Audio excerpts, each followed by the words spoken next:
Hello everyone, welcome to Ajay Chaudhary classes. हम लोग का नेक्स्ट टॉपिक आज हम स्टार्टअप करने वाले हैं जिसका नाम है प्लान्स। ये प्लान होते क्या हैं? तो हम लोग बिजनेस स्टडीज का चैप्टर नंबर 4 पढ़ रहे हैं, प्लानिंग चैप्टर, और ये हमारा लास्ट पार्ट है चैप्टर का। इसके बाद हम लोग आपके लिए केस स्टडी देंगे, कंप्लीट चैप्टर की केस स्टडीज। सो स्टार्ट करते हैं आज के टॉपिक के साथ। प्लान, देखिए प्लान होते क्या है। Plan is a document that outline how goals are to be met. ठीक है, एक आउटलाइंस होती हैं। एक आउटलाइन एक इन द सेंस आप कह सकते हो कि किसी चीज की आउटलाइन नहीं, हम हर चीज काम करने से पहले उसके लिए प्लान करते हैं। तो एक डॉक्यूमेंट तैयार करते हैं जिसके अंदर हम सब कुछ लिखते हैं कि हम गोल्स कैसे अचीव करेंगे। It is a specified action proposed to help the organization to achieve its objective। तो देखिए ये ऑर्गेनाइजेशन को हेल्प करता है। ठीक है, किस चीज के लिए हेल्प करता है? अपने ऑब्जेक्टिव्स को अचीव करने के लिए हेल्प करता है। ठीक है, तो प्लान्स एक तरीके से हमने एक आउटलाइन बनाई है जिसके थ्रू हम एक्शन करेंगे तो हम अपने गोल्स की तरफ बढ़ते जाएंगे। सो दो तरीके के प्लान हम पढ़ेंगे आज। ठीक है, एक होते हैं सिंगल यूज प्लान, और एक होते हैं आपके स्टैंडिंग प्लान्स। सबसे पहले बात करते हैं सिंगल यूज प्लान कौन से होते हैं। तो सिंगल यूज प्लान वो प्लान होते हैं जो वन टाइम यूज प्लान होते हैं। अब वन टाइम यूज प्लान कौन से होते हैं? जैसे कि आपने एक बार प्लान बनाया और आप उसी पे ही पूरा काम हो गया। ठीक है, वो फिर उसके बाद जब दोबारा प्लान बनेगा तो नया ही बनेगा। So single use plan are one time use plan. ध्यान रखिए ये लाइन, सिंगल यूज प्लान वो प्लान होते हैं जो वन टाइम यूज प्लान होते हैं। ठीक है, these are design to achieve a particular goal that once achieve will not recur in future. जो एक बार अचीव हो गया वो दोबारा से अकर नहीं होगा। Right, so these are made to meet the needs of the unique situations. The duration or the length of single use plan depend upon the activity or the goal for which it is made। ठीक है, तो ये ऐसा नहीं है कि थोड़े time समय के लिए होता है या लंबे समय के लिए होता है या छोटे समय के लिए होता है। ये तब तक के लिए होता है जब तक आपका जो ऑब्जेक्टिव है वो अचीव ना हो जाए। राइट, तो आप याद करने के लिए क्या कह सकते हैं कि single use plan are used once. Right, single use plans are used once and they are prepared to meet the demand of a specific situation। specific की जगह मैं यहाँ पे unique situation भी बोल सकती हूँ। these are discarded when situation is over, in the sense जैसे ही आपका कंडीशन या आपका जो टारगेट है वो कंप्लीट हो जाता है, इसको खत्म कर दिया जाता है। every time a new plan is prepared for a new situation। जैसे आपने बजट बनाया या प्रोग्राम बनाया, ठीक है, तो हमेशा नए काम के लिए नई चीजें चालू होगी या नया प्लान स्टार्टअप करना। होपफुली आप लोगों को क्लियर है single use plan. Single use plan वो प्लान होते हैं जो वन टाइम यूज के लिए होते हैं, जिनको डिजाइन किया जाता है फॉर ए पर्टिकुलर गोल और फॉर ए यूनिक सिचुएशन। जैसे ही वो यूनिक सिचुएशन खत्म होती है वो प्लान भी पूरा हो जाता है, हमें फिर उसके बाद एक नया प्लान प्रिपेयर करना पड़ता है। होपफुली आप लोगों को सिंगल यूज प्लान क्लियर है। चलते अपने नेक्स्ट प्लान की तरफ जिसका नाम है स्टैंडिंग प्लान। तो स्टैंडिंग प्लान कौन से प्लान्स होते हैं? स्टैंडिंग प्लान्स वो प्लान्स होते हैं, they are also known as repeated use plan. इनको रिपीटेड यूज प्लान्स भी बोलते हैं। इनको रिपीटेड यूज प्लान्स इसलिए बोला जाता है क्योंकि ऐसा नहीं है ये सिंगल यूज की तरह नहीं होते कि एक बार बना खत्म हो गया, ऐसा नहीं है। इनको आप बार बार यूज कर सकते हैं। So they are repeated use plans. ध्यान रखिए, they are repeated use plans, इनको हम बार बार यूज कर सकते हैं। इन द सेंस एक बार बनाया आप उसे ओवर एंड ओवर अगेन दोबारा दोबारा आप उसे यूज कर सकते हैं। So these plan focus on the situation which occur repeatedly, जो रिपीट हो। They are made once but retain their value over a period of years. कई साल तक हम इसका यूज कर सकते हैं। Although some revisions and updates are made in these plans from time to time, लेकिन थोड़े बहुत चेंजेस हमें टाइम के साथ साथ करने ही पड़ते हैं। राइट, तो याद करने के लिए सो इंडेफिनिट पीरियड के लिए होता है। Right, and standing plans are stable in nature and these plans are guidelines for the smooth functioning of organization। जैसे policies, अभी हम इनके बारे में पढ़ेंगे, procedures, rules, methods, etc। अब देखिए आगे एक बात आती है, so there are other types of plans which are usually not classified as single use or standing plan। तो देखिए ऐसे दो हैं, ठीक है, जिनको ना तो हम कैटेगरी में रखते हैं सिंगल यूज की और ना ही हम उन्हें कैटेगरी में रखते हैं स्टैंडिंग प्लान्स। कुछ प्लान ऐसे भी होते हैं जिनको ना हम सिंगल यूज में रखते हैं और ना ही स्टैंडिंग प्लान्स में रखते हैं। कौन कौन से होते हैं? उसके अंदर आते हैं आपके स्ट्रेटेजी एंड ऑब्जेक्टिव्स, राइट। सो ये दो प्लान ऐसे होते हैं जो ना ही सिंगल यूज होते हैं, नॉन स्टैंडिंग प्लान्स होते हैं। As these plans are prepared by top management, इनको टॉप मैनेजमेंट, क्योंकि ऑब्जेक्टिव्स कौन बनाएगा? ये ऑब्जेक्टिव्स इसको अचीव करने हैं वो कौन होता है, कौन करता है? ये टॉप लेवल मैनेजमेंट की हमने प्लानिंग चैप्टर में पहले पढ़ी थी, ठीक है। स्ट्रेटेजी, स्ट्रेटेजी भी कौन बनाएगा कंपनी के लिए? Top level management. खाली यही लोग नहीं करते, करते और लोग भी हैं, लेकिन वो ओवरऑल प्लानिंग में हेल्प करते हैं and serve as a guide for overall planning. Whereas single use and standing use plans are the part of operational planning process. पहले तो यही बनेंगे, उसके बाद काम कैसे करना है वो सिंगल यूज और स्टैंडिंग प्लान में हम पढ़ेंगे। होपफुली आप लोगों को क्लियर है सिंगल यूज प्लान और standing plan. Single use plan वो प्लान जो वन टाइम यूज किया जाता है, उसके बाद हम उस प्लान का जरूरत नहीं होती तो आप उसे डिस्कार्ड कर सकते हैं। हर एक टाइम के साथ या हर एक नई सिचुएशन के साथ नया प्लान को प्रिपेयर किया जाता है।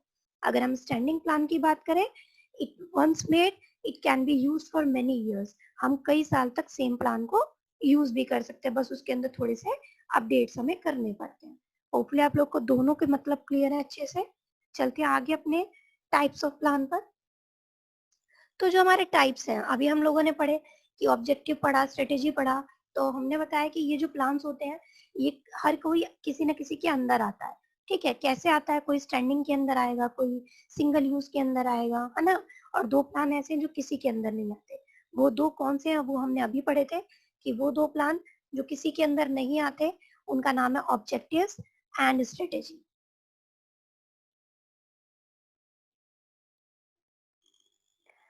ठीक है।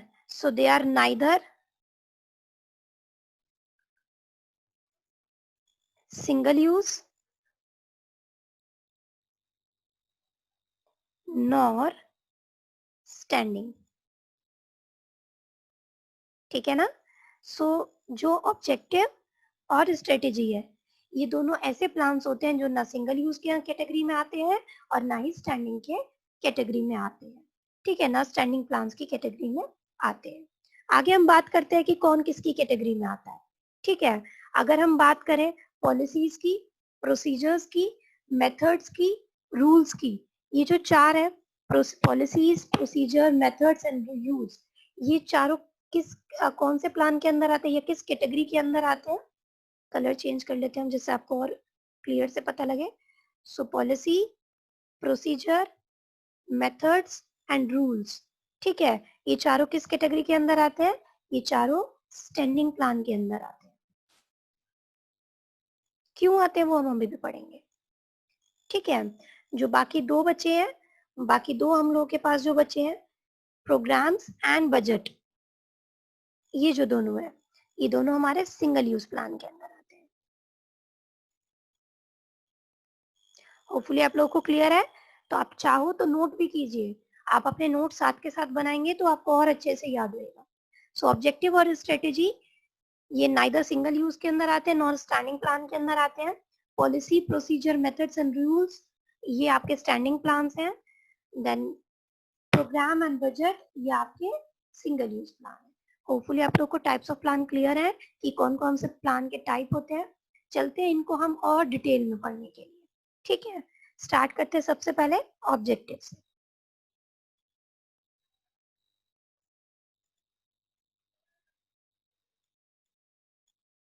तो सबसे पहले स्टार्ट करते हैं ऑब्जेक्टिव से।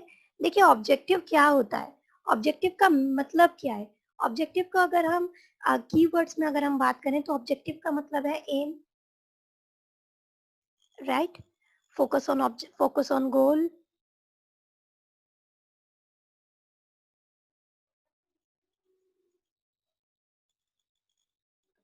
यही तो मतलब होता है ऑब्जेक्टिव का। देखिए ऑब्जेक्टिव ये आपको मैंने अभी बताया है, ये ना ही सिंगल के अंदर आते हैं और ना ही ये स्टैंडिंग प्लान के अंदर आते हैं। सो पहली बात, objectives are aimed future position, सिर्फ फ्यूचर पोजीशन के लिए एम करते हैं, ठीक है। मतलब एंड रिजल्ट की बात करते हैं। ये कीवर्ड है जो मैं आपके लिए लिख रही हूँ, एम की बात करते हैं, गोल की बात करते हैं, लीजिए नेक्स्ट पॉइंट में ही है, दे आर एंड पॉइंट्स, सिर्फ एंड रिजल्ट्स की बात करते हैं, ठीक है। It serve as a guide for overall planning. So overall planning जो करा जाता है, पूरे सबके लिए प्लानिंग करी जाती है। जब तक ऑब्जेक्टिव ही सेट नहीं होगा, जब तक आप कुछ कर ही नहीं सकते, ठीक है। और ऑब्जेक्टिव कौन बनाता है? They are usually set up by top level management. For example अगर हम बात करते हैं, जैसा हमने बोला increase in sale to 20,000 units by 6 month. अगर हमने ऐसे बोल दिया कि हमें टारगेट मिला हुआ है या हमें ऑब्जेक्टिव अचीव करना है to increase the sales to 20,000 units in 6 month,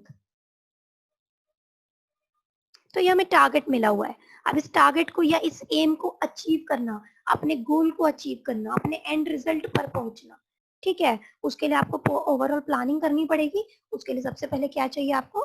objective. ये तो हमने प्लानिंग की इंपॉर्टेंस में, प्लानिंग की कैरेक्टरिस्टिक्स में, उसमें भी पढ़ा था। सबसे पहले आपको ऑब्जेक्टिव सेट करना होता है, राइट। चलते हैं अपने नेक्स्ट पॉइंट की तरफ। स्ट्रेटेजी। स्ट्रेटेजी क्या होती है? अब देखिए ये भी ना सिंगल यूज है ना ही स्टैंडिंग प्लान है, ठीक है। ना ये सिंगल की कैटेगरी के अंदर आता है और ना ही ये स्टैंडिंग की कैटेगरी के अंदर आता है, ठीक है। तो स्ट्रेटेजी होता क्या है? A strategy is a comprehensive plan to achieve the organisational objective. एक कॉम्प्रिहेंसिव प्लान का मतलब क्या है? जैसे स्ट्रेटेजी का मतलब हो गया एक तरीके से पाथ दिखाना, आप कह सकते हो, ठीक है। एक पाथ दिखाया हमने कि कैसे सब कुछ अचीव हो गया, कॉम्प्रिहेंसिव, एक ब्रीफ डिस्क्रिप्शन दिया, एक कहते हैं ना रणभूमि, ठीक है, पूरी रणनीति, सॉरी, रणनीति तैयार करनी, ठीक है। स्ट्रेटेजी का मतलब होता है नीति, रणनीति आप कह सकते हैं। मेरी हिंदी पे नहीं जाइए प्लीज, ठीक है।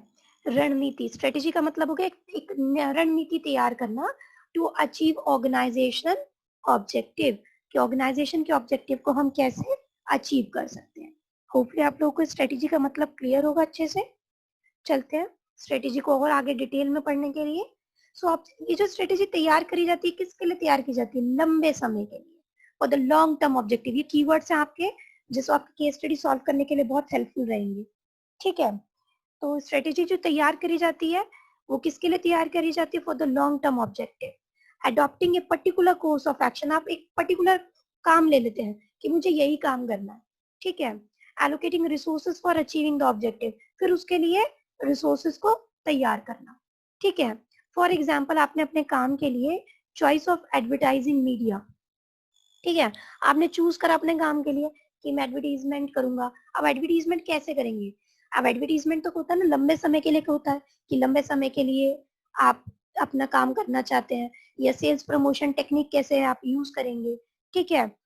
या फिर मतलब अपने काम के लिए आप किस तरीके का डिस्ट्रीब्यूशन, चैनल ऑफ डिस्ट्रीब्यूशन रखेंगे, कौन कस्टमर्स होंगे, लंबी लंबी समय के लिए सोचना, ठीक है। एक किसी भी पर्टिकुलर एक्शन को लेना या किसी भी पर्टिकुलर कोर्स ऑफ एक्शन को लेना, उसके लिए रिसोर्सेज एलोकेट करना for achieving the objective, and it is determined for long term objective. Hopefully आप लोगों को स्ट्रेटेजी भी क्लियर है। चलते हैं अपने थर्ड पॉइंट की तरफ, जिसका नाम है पॉलिसी, या अपने थर्ड प्लान की तरफ, जिसका नाम है पॉलिसी। पॉलिसीज क्या होती है? पॉलिसीज का मतलब होता है, पॉलिसीज पहली बात आती है किसके अंदर है? पॉलिसी आती है स्टैंडिंग प्लान के अंदर। आप लोग को ये होपफुली क्लियर है कि स्टैंडिंग प्लान और सिंगल यूज प्लान में अंतर क्या है। स्टैंडिंग प्लान होते हैं जो रिपीटेड प्लान होते हैं, ठीक है, जिनको हम दोबारा दोबारा यूज कर सकते हैं। तो एक बार अगर पॉलिसी बन गई, आप उसको रिपीटेडली यूज कर पाए। तो यहाँ पे स्टैंडिंग प्लान के आगे हम लिख लेते हैं रिपीटेड नेचर, इससे आपको याद रहेगा, ठीक है ना। यहाँ स्टैंडिंग प्लान से मतलब है रिपीटेड नेचर, राइट। अब स्टैंडिंग प्लान के अंदर होता क्या है? So policies can be defined as organisation general purpose to a particular problem, sorry, general purpose to a particular problem और सिचुएशंस, ठीक है। तो होता क्या है? पॉलिसीज क्यों बनाई जाती है, गाइडलाइंस क्यों बनाई जाती है? कि आप किस तरीके से प्रॉब्लम्स को हैंडल करोगे, ठीक है। It is a organisation own way of handling the problems, कि जो ऑर्गेनाइजेशन है वो कैसे हैंडल करेगी, ठीक है। So policy act as a guide to take decision in unexpected situations. So unexpected situation में कैसे डिसीजन लिया जाए, तो उसके लिए हमें क्या बनाना पड़ता है? पॉलिसीज तैयार करनी पड़ती है। कहते हैं क्या क्या पॉलिसीज आई हुई हैं. So policies refers to general guidelines which brings uniformity in decision making for achievement of organization objective. They provide direction to the manager of an organization. तो एक दिशा दिखाते हैं मैनेजर्स को. They are flexible as they may be changed as per requirement. So अपने requirement के हिसाब से या रिक्वायरमेंट के अनुसार आप इनमें चेंजेस भी ला सकते हैं, क्योंकि पॉलिसीज बनी है, गाइडलाइंस बनी है, गाइडलाइंस तो चेंज भी होती रहती है, राइट. फॉर एग्जाम्पल अगर आप देखेंगे कि selling goods on cash basis only, कि हम सिर्फ कैश बेसिस पर ही सामान बेचते हैं, लेकिन अगर मतलब की जरूरत पड़ गई, फॉर एग्जाम्पल आप डिमोनेटाइजेशन के टाइम पर कैश बेसिस पर तो सामान नहीं बिक रहा था ना, ठीक है, ऑनलाइन भी बिक रहा था, इन द सेंस एक्यूरल बेसिस पर भी बिक रहा था अगर हम बात करें, ठीक है, क्रेडिट पॉलिसी पर भी बिक रहा था. तो किसी भी मतलब आपने क्या करा, उन्होंने कि एज पर द रिक्वायरमेंट अपने चेंज जो थोड़ी बहुत पॉलिसीज थी उनमें रिवीजन लेकर अपडेट्स लेकर आता है, ये फ्लेक्सिबिलिटी लिया, right.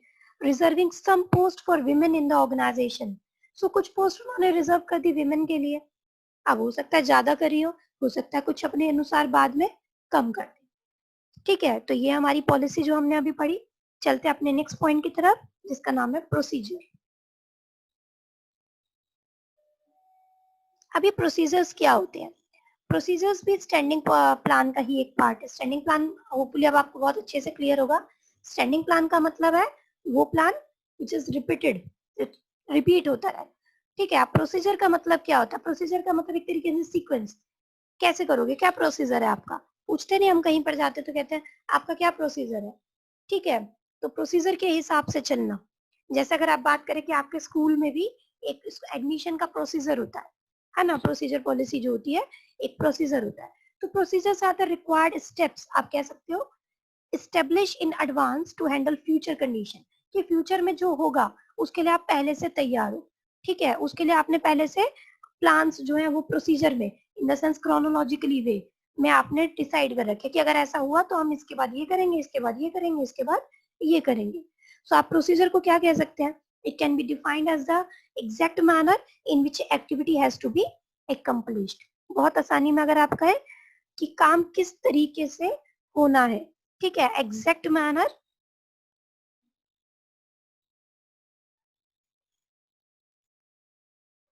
in which activity has to be accomplished. मतलब टास्क आप किस तरीके से कंप्लीट करेंगे, वो एग्जैक्ट मैनर है, एक सीक्वेंस है, क्रोनोलॉजिकल ऑर्डर है, right. So procedures are those plans which determine the sequential steps in the sense chronological order, ठीक है, या सीक्वेंस कह सकते हो आप, right. To carry out some work और एक्टिविटी, वर्क और एक्टिविटी आप कुछ भी बोल सकते हैं. They indicate which work is to be done in which sequence, ठीक है, कौन सा काम कैसे होगा, कौन से सीक्वेंस में होगा, किस तरीके से होगा. They help in performance of work, ये हेल्प करती है मतलब काम को करने के लिए. And they are guides to action, कि एक तरीके से हमने बताया आपको एग्जैक्ट मैनर बताता है कि काम कैसे पूरा होना है, ठीक है. एक और एग्जाम्पल है जैसे process adopted in selection of employees, की एम्प्लॉइज को सिलेक्ट करने का क्या प्रोसीजर होता है, या फिर एडमिशन लेने का क्या प्रोसीजर है, पर्टिकुलर स्कूल आप कह सकते हैं, राइट. होपफुली आप लोग को प्रोसीजर क्लियर है. तो देखिए ये भी रिपीटेड नेचर है. अब बार बार तो हम नहीं बनाएंगे ना, बार बार तो हम नहीं बनाएंगे, ठीक है. तो एक बार प्रोसीजर बना दिया कि इसके बाद ये, इसके बाद ये, इसके बाद ये. अब स्कूल वाले रोज तो ना आपके प्रोसीजर चेंज करते हैं, एडमिशन प्रोसीजर हर बार थोड़ा ना चेंज होता है स्कूल का, एक बार जो बन गया वो बन गया. Next, rules. क्या होते हैं रूल्स, ठीक है. ये भी एक स्टैंडिंग प्लान है in the sense repeated nature है. एक बार रूल बन गया तो बन गया, ठीक है, हमें उस रूल को मानना ही पड़ता है. एक तरीके से आप कह सकते हैं कि कोड ऑफ कंडक्ट भी बोल सकते हैं इसे, ठीक है. So rules are specific statement that tell what is to be done and what not to be done in the specified situation. They help in indicating which points are to be kept in mind while performing the task, ठीक है. Rules are rigid and which ensure discipline in the organisation. अब देखिए हर चीज के rules होते हैं ना, क्या होना है. जैसे स्कूल है, आप स्कूल में कॉरिडोर्स में शोर नहीं मचा सकते हैं, ठीक है, इट इज अ रूल कि आप शोर नहीं मचाएंगे, ठीक है. जब निकलेंगे तो ऐसे निकलेंगे. तो हर चीज के एक रूल बने हुए होते हैं कि कौन सा काम कैसे होना है, right. So and they must be followed strictly. ये होता है कि उसको फॉलो भी करना पड़ता है, तभी एक ऑर्गेनाइजेशन के अंदर डिसिप्लिन आता है। ठीक है, अगर रूल्स नहीं बनाए जाएंगे तो क्या होगा, एनवायरमेंट ही आपका खराब हो जाएगा। ठीक है, तो एनवायरमेंट को हेल्दी रखने के लिए, कि आपके एनवायरमेंट जो है वो अच्छा रहे, तो हमें एम्प्लॉयज के लिए क्या बनाने पड़ते हैं, रूल्स बनाने पड़ते हैं। ठीक है, अब जैसे एक एग्जाम्पल के लिए लिखा हुआ है कि no smoking in the office premises. So office premises के अंदर स्मोकिंग करना इज मना किया जाता है। ठीक है, वायलेशन ऑफ रूल्स में इनवाइट पेनल्टी, और जो ये रूल्स तोड़ेगा उसको पेनल्टी के लिए इनवाइट कर दिया जाएगा। ठीक है, इन द सेंस उन्हें पेनल्टी देनी पड़ेगी। सो रूल्स बनाए क्यों जाते हैं, to be followed strictly.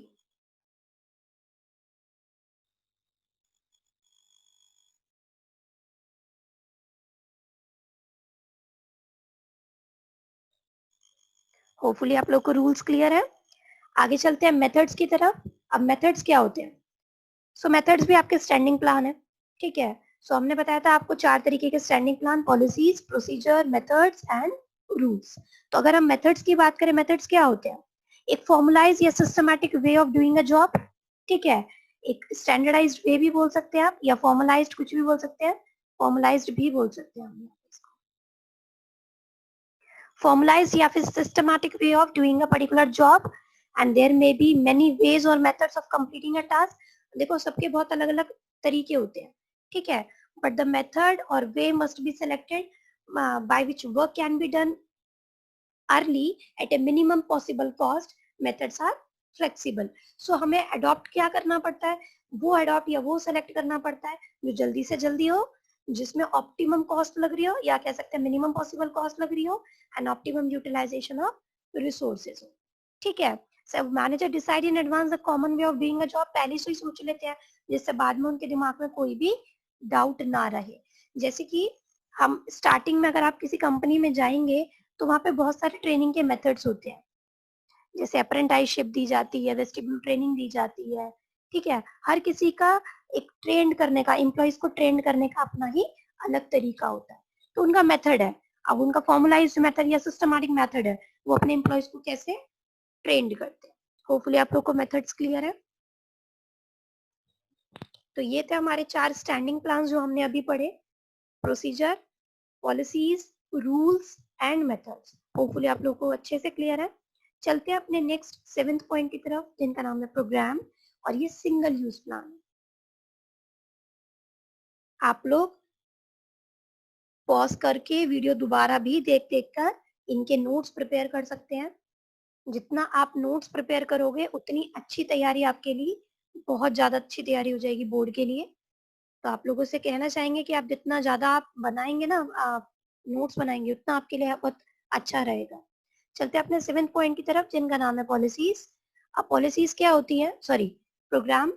Programme single use plan है। सिंगल यूज का मतलब स्टार्टिंग में हमने बताया था, plans which are made once, जो एक ही बार के लिए होते हैं, सिंगल यूज प्लान, इसीलिए इसका नाम है प्लान्स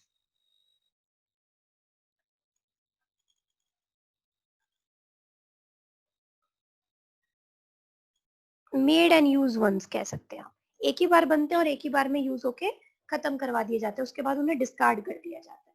राइट, चलते हैं प्रोग्राम की तरफ। अब प्रोग्राम क्या होता है, programme is a single use plan containing detailed statement about project outlining the objective, policies, procedure, rules, tasks, physical and human resources required to implement any course of action। तो आप एक तरीके से कह सकते हैं कि प्रोग्राम होता क्या है, एक कॉम्बिनेशन होता है इन सब का। किस किस का, ऑब्जेक्टिव्स का, पॉलिसीज का, प्रोसीजर्स का, रूल्स का। ठीक है, इन सब का क्या है, एक कॉम्बो है। Right, so all these plans together form a programme. इन सबको अगर आप प्लस कर दो, या इन सबको मिला दो, किस किस को, ऑब्जेक्टिव्स को, पॉलिसीज को, प्रोसीजर्स को, टास्क को, रूल को, इन सबको अगर आप प्लस कर दो तो क्या बन जाएगा, प्रोग्राम। राइट, अब प्रोग्राम एक ही बार बनाया जाता है। जैसे कह सकते हो कि primary programme is prepared by the top level management, कि जो सबसे पहला प्लान होता है वो कौन बनाता है, टॉप लेवल मैनेजमेंट। उसके बाद उस प्राइमरी प्लान, जो प्रोग्राम आपने बनाया, उसके लिए सपोर्टिव प्रोग्राम बनाए जाते हैं, और वो कौन बनाता है, आपके लोअर लेवल मैनेजमेंट। ठीक है, मतलब जो डिफरेंट डिफरेंट, लोअर नहीं, different different level of management बनाते हैं, राइट। फॉर एग्जाम्पल जैसे construction of A shopping mall, तो अब पूरा प्रोग्राम, हर चीज जरूरत होगी, ऑब्जेक्टिव्स भी चाहिए होंगे, प्रोसीजर्स भी चाहिए होंगे, रूल्स भी होंगे, फिजिकल ह्यूमन रिसोर्सेज भी होंगे, ठीक है, तो उसको बोलते हैं हम प्रोग्राम। होपफुली आप लोगों को प्रोग्राम बहुत अच्छे से क्लियर है। नेक्स्ट आता है आपका लास्ट, बजट। ये भी आपका सिंगल यूज प्लान है। अब बजट क्या होता है? Budget is a statement of expected result expressed in numerical terms for a definite period of time in the future. Budgets are prepared by the manager at every level, and lower level managers generally prepare the operational budget.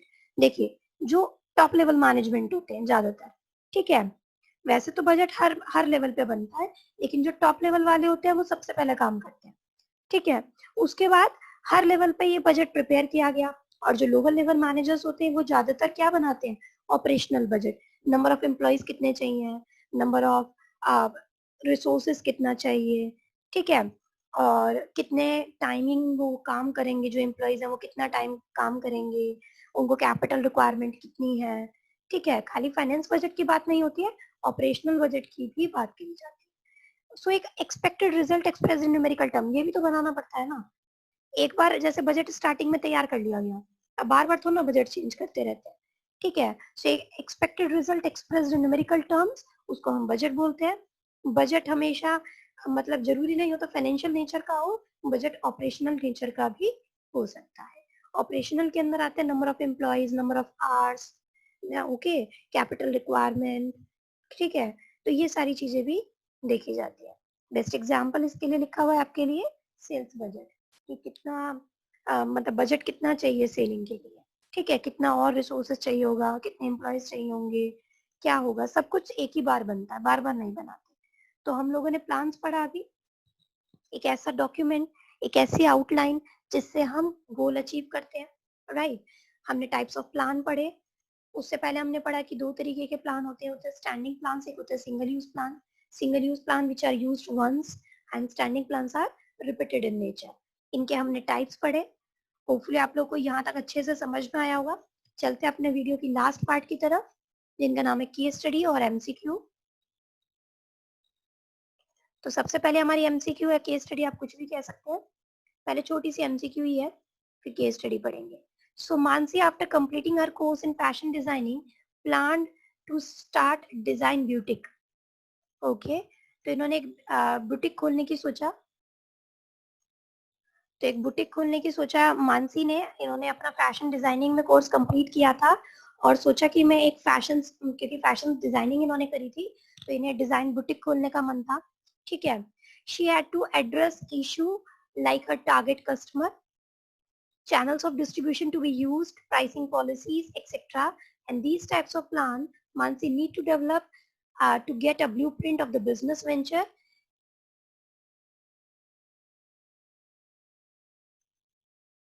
So the type of plan Mansi need to develop to get a blueprint of the business venture is, so Mansi ने start किया था अपना एक boutique start किया था, ठीक है। उसके लिए उन्होंने प्लानिंग करी, पहले प्लानिंग करी, उसके बाद उन्होंने ये देखा कि मेरे टारगेट कस्टमर कौन से होंगे, मैं चैनल्स ऑफ डिस्ट्रीब्यूशन कैसे रखूंगी अपना, और मेरी प्राइसिंग पॉलिसी क्या होगी। इन्होंने इस पर काम किया। The type of plan Mansi need to develop to get a blueprint of the business venture is, तो किस तरीके, क्या कौन सा आपका टाइप ऑफ प्लान, कौन सा टाइप ऑफ प्लान है, ठीक है। पॉलिसी है, प्रोग्राम है, स्ट्रेटेजी है, ये ऑब्जेक्टिव है।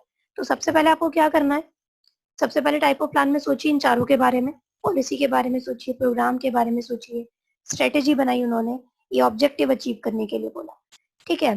तो सबसे पहले अगर हम बात करें तो सबसे पहले उन्होंने क्या किया, सबसे पहले उन्होंने प्लान किया, ठीक है। प्लान तो होता ही है, प्लान के लिए अगर हम बात करें तो पॉलिसी प्रोग्राम तो यही खत्म हो गए। प्लान या तो स्ट्रेटेजी के अंदर होता है और या फिर ऑब्जेक्टिव के अंदर होता है। तो उन्होंने प्लान करा, ऑर्गेनाइजेशन डायरेक्शन लेके गया, वो किसकी तरफ लेके गए।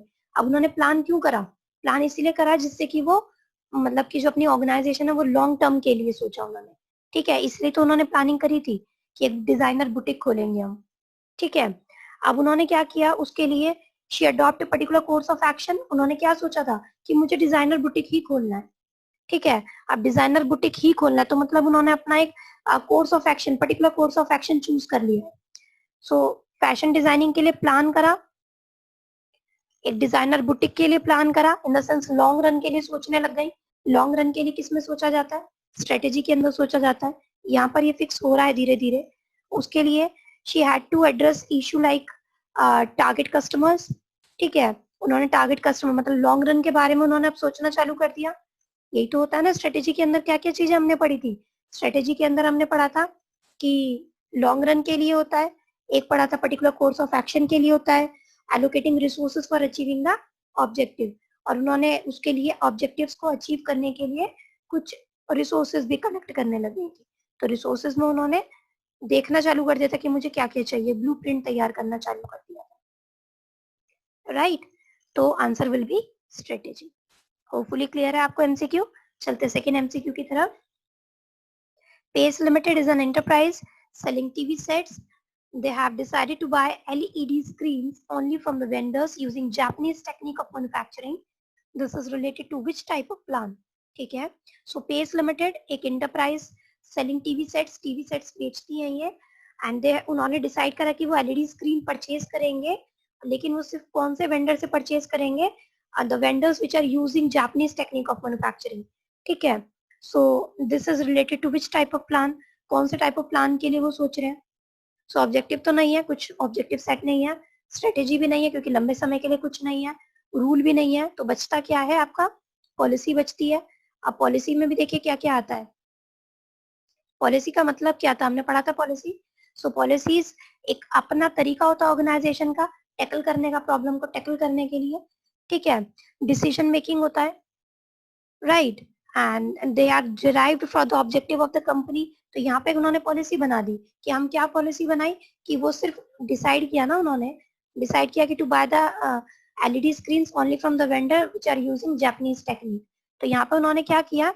अपना एक डिसीजन दे दिया है। ठीक है, डिसीजन मेकिंग है यहाँ पर वो, और डिसीजन क्या दिया उन्होंने अपना कि खाली उनसे ही परचेज करेंगे जो Japanese technique of manufacturing use करते हो। ठीक है, और उनका अपना ही तरीका था। So own way of tackling the problem.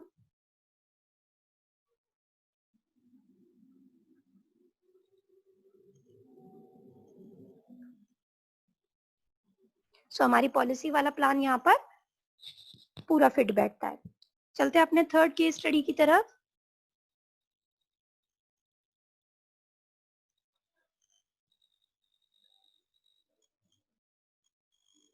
Flipkart is an e-commerce company founded in the year 2007 by Sachin Bansal and Vinay Bansal. So Flipkart सबको पता है, Flipkart तो ठीक है एक ई-कॉमर्स कंपनी है, ये भी पता है सबको। ठीक है, it was founded in 2007 by Sachin Bansal and Vinay Bansal. ठीक है, पहले सब कुछ ना पढ़ते हुए सबसे लास्ट की तरफ आ जाते हैं, पता लग जाए कि क्वेश्चन पूछना क्या चाहता है, फिर उसी की तरफ दिमाग लगाएंगे। In the context of the above case, identify and explain the different types of plan being used Flipkart by quoting the lines from the para. So quoting the lines आप लोग को होपफुली अब तो अच्छे से क्लियर होंगी कि कैसे करते हैं। ठीक है, पहले हेडिंग लिखो, उनके बारे में लिखो और लाइंस को क्वेट करके मेंशन कर दीजिए। So Flipkart is an e-commerce company founded in the year 2007 by Sachin Bansal and Vinay Bansal. The company is registered in Singapore but has its headquarter in the Bengaluru, India. यहाँ तक भी clear ही होगी आपको कहानी कि company जो registered Singapore में है और उसका हेडक्वार्टर जो है बेंगलुरु इंडिया में है। The company seeks to increase traffic on their site, more clicks on their product and boost sale by next quarter. तो वो चाहते हैं कि थोड़ा सा इंक्रीमेंट हो जाए उनकी साइट पर। ठीक है, so Flipkart was the first company to offer cash on delivery facility. So Flipkart पहली कंपनी थी जिन्होंने cash on delivery facility provide करी। Before giving this offer, company scanned the environment and allocated huge fund to implement this offer. So company ने cash on delivery वाला जब ये offer निकाला, ठीक है, उसके लिए कंपनी ने पहले पूरे एनवायरनमेंट को ठीक है स्कैन किया, एक्सटर्नल एनवायरनमेंट मतलब सब जगह देखा कि बाकी कोई और कंपनी करती है ऐसे कि नहीं करती है। उसके लिए उन्हें, अब देखो कैश ऑन डिलीवरी थी, जहां से फ्लिपकार्ट सामान उठाती है वहां से फ्लिपकार्ट को भी पैसा पे करना था, तो उसके लिए उन्हें ह्यूज अमाउंट ऑफ फंड की जरूरत थी। Right, the company offer in general 2 weeks return option. Company ने एक और ऑफर निकाला कि आप अगर आपको सामान पसंद नहीं आता तो रिटर्न पॉलिसी निकाली कि 2 वीक्स के अंदर अंदर आप रिटर्न भी कर सकते हैं, but it may vary from product to product. सब पे नहीं था, सब पे सेम नहीं है, सब पे अलग अलग है। After receiving the order, the company follows a chronological sequence of steps till the delivery of product to the customer.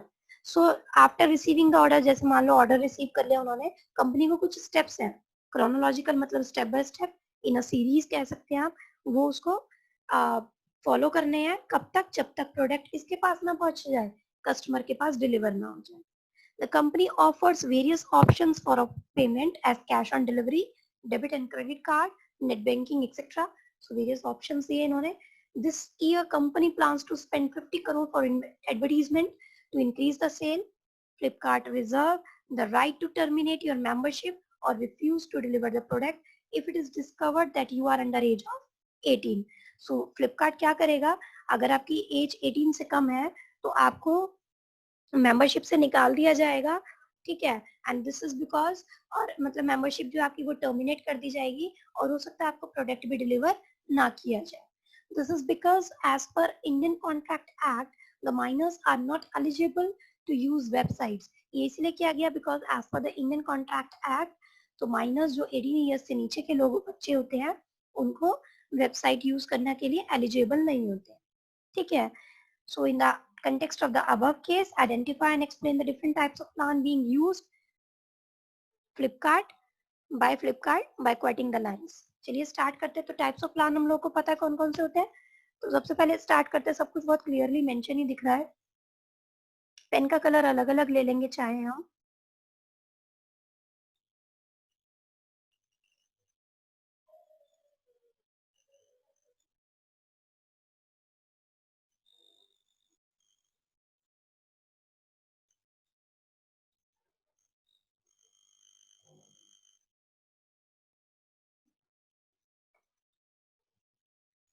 देखिए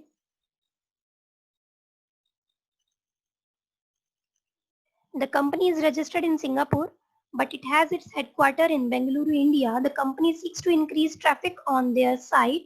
So company क्या चाहती थी कि उनके जो साइट पर ट्रैफिक हो, in the sense objective increase, objective क्या था उनका, to increase the sale, boost up the sale by next quarter. तो हम लोग का पहला plan, the company seeks to increase the traffic on their sites से लेके क्वार्टर तक। तो हमारा पहला प्लान जिसका नाम है ऑब्जेक्टिव यहाँ पर आता है, ठीक है ना। तो उन्होंने, कंपनी ने क्या किया, क्या ऑब्जेक्टिव था, to increase the traffic on their sites, ठीक है। Next, the Flipkart was the first company to offer cash on delivery facility. So Flipkart ने एक स्ट्रेटेजी बनाई थी, Flipkart was the first company to offer cash on delivery facility, right. तो यहाँ पे हमारी strategy,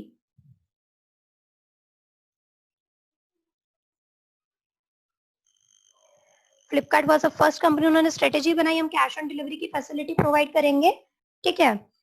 before giving this offer, companies scanned the environment and allocated the huge amount of fund to implement the offer. The company offer in general 2 weeks return option. तो company ने एक policy बनाई कि हम लोग आपके लिए ऑफर लेकर आए हैं एक, कि आप 2 वीक्स के अंदर अंदर आप वापस भी कर सकते हो, ठीक है। तो ये हमारा यहाँ पे थर्ड पॉइंट जिसका नाम है पॉलिसी, ये सेकेंड था। Next, but it may vary from product to product. After receiving the order, the company follows a chronological sequence, chronological steps till the delivery of the product to the customer. So यहाँ पे उन्होंने क्या procedure एक follow किया customer तक। सो point number 4 जिसका नाम है procedure, right? The company offers various options of payment as cash on delivery, debit and credit card, net banking, etc. तो हमारा यहाँ पे एक मेथड उन्होंने यूज किया कि हम ये मेथड यूज करते हैं, एक्सेट्रा तक। सो यहाँ पे हमारा फिफ्थ पॉइंट जिसका नाम है मेथड्स। सो हमारे ये कैश ऑन डिलीवरी भी हम देते हैं, डेबिट और क्रेडिट कार्ड भी देते हैं, नेट बैंकिंग भी यूज करते हैं। So this year company plans to spend 50 crore for advertisement to increase the sale. तो कंपनी ने कुछ प्लान किया कि वो और पैसा लगाना चाहते हैं to increase the sale, मतलब कंपनी ने अपना हिसाब बनाया है कुछ, So this year company plans to spend 50 crore for advertisement to increase the sale. तो ये फिफ्थ हमारा मेथड, ये हो गया सिक्स्थ हमारा जिसका नाम है बजट। तो बजट तैयार हो गया। Next, and they Flipkart reserve the right to terminate your membership or refuse to deliver the product if it is discovered that you are under the age of 18। क्या बनाया उन्होंने? एक रूल बनाया। So point number 7, right. Hopefully आप लोगों को clear है। So in the context of the above case identify and explain the different types of plan. तो सबसे पहले आपको क्या करना है, जो भी आप लिख रहे हैं, जो भी टाइप ऑफ प्लान आप लिख रहे हैं, जैसे सबसे पहले आप ऑब्जेक्टिव लिख रहे हैं तो ऑब्जेक्टिव की आपको हेडिंग डालनी है, ये मैं आपको हर वीडियो में बताती हूँ। उसके बाद इसके बारे में, ऑब्जेक्टिव के बारे में आप 1 या 2 लाइन लिख सकते हैं। उसके बाद जो भी आपकी लाइन है, जैसे हमारे में लाइन थी द कंपनी से लेके नेक्स्ट क्वार्टर तक,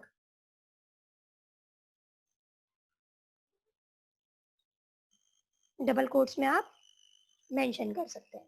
होपफुली आप लोगों को वीडियो समझ में आई होगी, टाइप्स ऑफ प्लान अच्छे से समझ में आए होंगे। आप इनके नोट्स बनाइए। हम नेक्स्ट वीडियो के साथ आपके साथ मिलेंगे जिसके अंदर हम केस स्टडी लेकर आएंगे प्लानिंग चैप्टर की। उससे आपको और अच्छे से क्लियर होगा क्योंकि वो मिक्स मैच होती है, सब कुछ मिक्स होगा। अभी तक आप एक टॉपिक वाइज केस स्टडी कर रहे थे, अब आप मिक्सिंग केस स्टडी करेंगे। तो नेक्स्ट वीडियो में मिलेंगे प्लानिंग की केस स्टडीज के साथ। जब तक ध्यान रखिए अपना और अच्छे से पढ़ते रहिए।